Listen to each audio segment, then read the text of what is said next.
Chris Mannix for SI.com here inside the Thomas and Mack Center alongside the number one pick in the draft, Karl-Anthony Towns. Karl, before I ask you about being in Summer League, that moment when they called your name on draft night number one overall, what was that feeling like for you? Oh, it was an amazing feeling, knowing that I was able to do something that many people don't get the chance to do, and that's even be drafted. And then secondly, be drafted number one. It's been a blessing. I've been fortunate in my life to be in situations where I've been able to excel, and I'm just glad that that moment came along and all the hard work I've put into the gym has come out.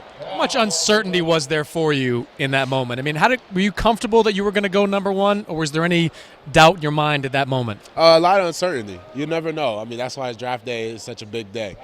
You never know what's going to happen. You never know who's going to get picked and where. For me, I was just going up there, just wanting to be drafted, and you're just not knowing how long you're going to be there. There was some chatter before the draft about maybe the top two guys, you, Jahlil Okafor, didn't want to go and play in Minnesota, maybe preferred to play in L.A. Was there any of that with you?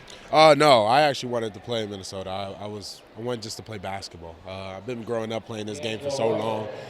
You just don't really have a choice. For me, there's no reason to be picky when you get to a point like this in your life and you have a chance to play at the highest level. For me, I was all cards in if I could play in Minnesota. I would have loved to play in Minnesota, and I'm glad that my blessings and my prayers have been answered. I've been able to play for Minnesota. You've had a few games here under your belt playing in the Summer League. What have you noticed about this level of NBA action so far? Oh, you know what? Obviously, the physicality is going to be much different. You're dealing with grown men.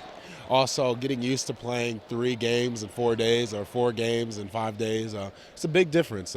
We haven't been doing that since high school, and not only we have not been doing that since high school, you're playing against much bigger guys where you have to understand that the physicality takes a toll in your body. The biggest thing also for me that playing in the platoon system, I'm not used to playing 34 minutes a game. And for me, the first game, I've been getting better every single day, more and more comfortable with the scheme, more and more comfortable with the physicality.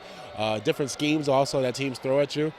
For me, this whole process has been awesome, and the Summer League is a great start to the career. You're a teammate now of Kevin Garnett. I firmly believe in the idea of Kevin Garnett College. We saw Kendrick Perkins go through it in Boston, came out a better player. What have your interactions been like with Kevin Garnett? For me, have been amazing. Just talking about my game, talking about more about what I need to do to be a champion. He has a championship already for Boston, and I just want him to be able to take that championship knowledge he has and use it to my benefit for Minnesota. The biggest thing is I just want to be the best player I could possibly be, and Kevin Garnett on your side is a pretty great asset to have. Now, they say he's one of, if not the best practice player of all time. I know he was at your shoot-around the other day. Maybe you've interacted a little bit with him there. What have you seen about his practice habits that maybe you can take something from? I mean, there's a reason he's a legend. His professionalism is off the chart, especially in practice, and there's a reason why he is as talented and as great as he is in this game.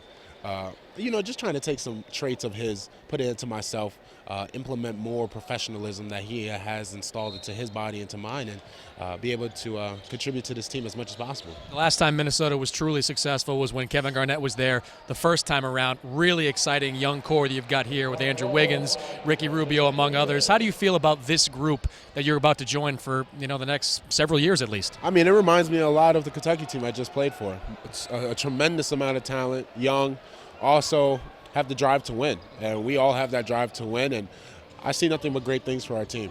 Karl-Anthony Towns, you buy anything good with that first money? Oh, no, I actually put it away, saved it. Thanks for your time. I appreciate it.